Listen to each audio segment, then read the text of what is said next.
ایک مرتبہ امام ابو حنیفہ رحمۃ اللہ علیہ کے پاس ایک آدمی آیا. اس نے کہا حضرت میں اپنا پیسہ دبا کر بھلا گیا اور بہت سی جگہیں کھود ڈالی لیکن پیسہ مل نہیں رہا ہے.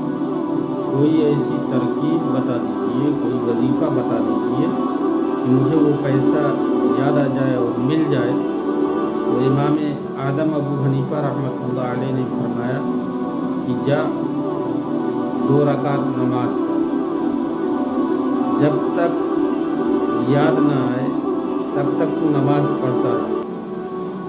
تو بھائی میرے وہ گیا اور نماز کی نیت باندھی. جیسے ہی نماز کی نیت باندھی اور پڑھنا شروع کیا تو اسے پہلی ہی رکعت میں یاد آ گیا کہ کہاں میں نے دبایا ہے.